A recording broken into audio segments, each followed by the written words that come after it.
everybody, welcome or welcome back to my YouTube channel. If you are new here, then welcome. My name is Rachel and I am a disruptor in the accounting industry.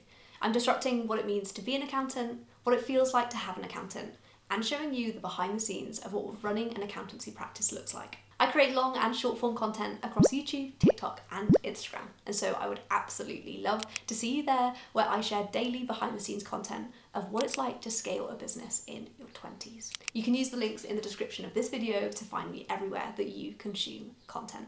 My content is literally the content that I desperately needed at different points during my journey so far, this video in particular, and so this is by me for you.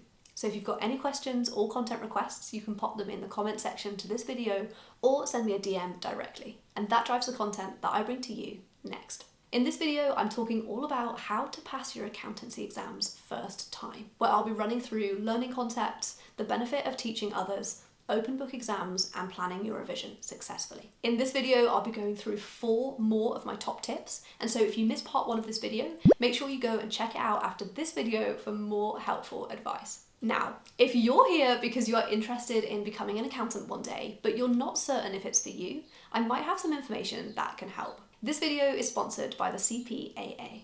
CPAA is a not-for-profit professional membership organisation focused on practicing accountants in the UK. They offer 2 qualifications designed specifically for those working in or aspiring to work in an accountancy practice. Each qualification has 3 exams, which can be taken from home and only focuses on the skills and knowledge needed in practice. They are an excellent way to find out if accountancy is for you or to complement your existing studies. To find out more about the CPAA and their qualifications, you can visit their website using the link in the description to this video.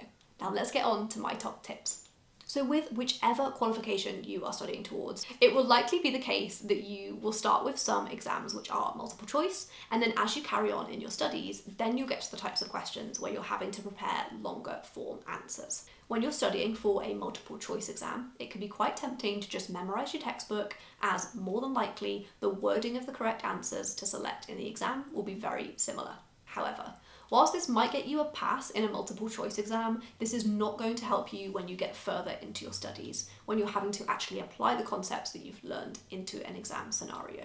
So tip number 1 is to make sure that from the start of your studies, you are focusing on understanding what you're studying, rather than learning and memorizing words from the page. This way, you'll also be able to quickly identify which topics are clear, which you need to spend a little bit more time getting your head around. So we've already talked about the benefits of question practice in my last top tips video, but what other revision methods can actually help you to pass exams first time?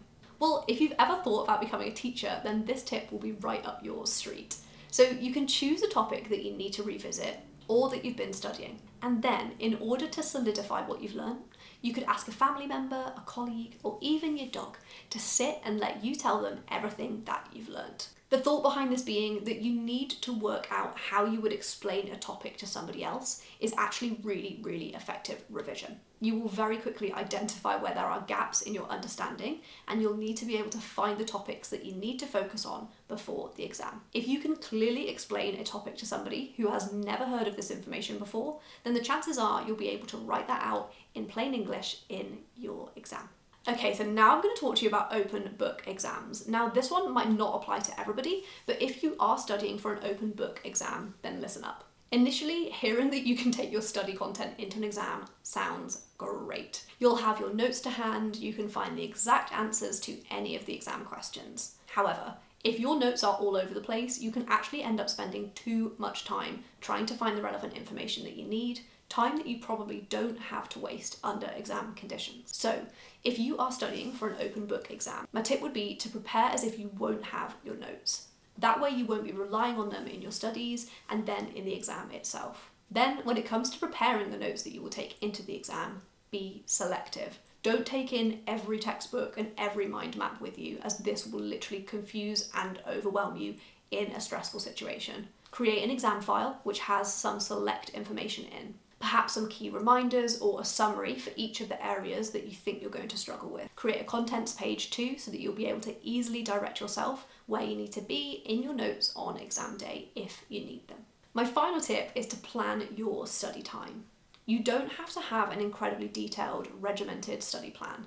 In reality, it could just make you feel quite defeated if you don't exactly stick to it. However, having key goals and direction for your day of studying or your week of studying as a whole is essential to making sure that your revision time is as successful and productive as possible. Try sitting down on a Sunday evening before the week ahead and outlining the key things that you want to get done that week. Then you can break this down into what you want to achieve on what day of the week. Keep in mind your other commitments too, like work meetings or gym classes that you've got booked in, and then plan your revision for these busier days accordingly. For each day you plan to revise, you can try and specify at least one thing that you want to accomplish and make this quantifiable.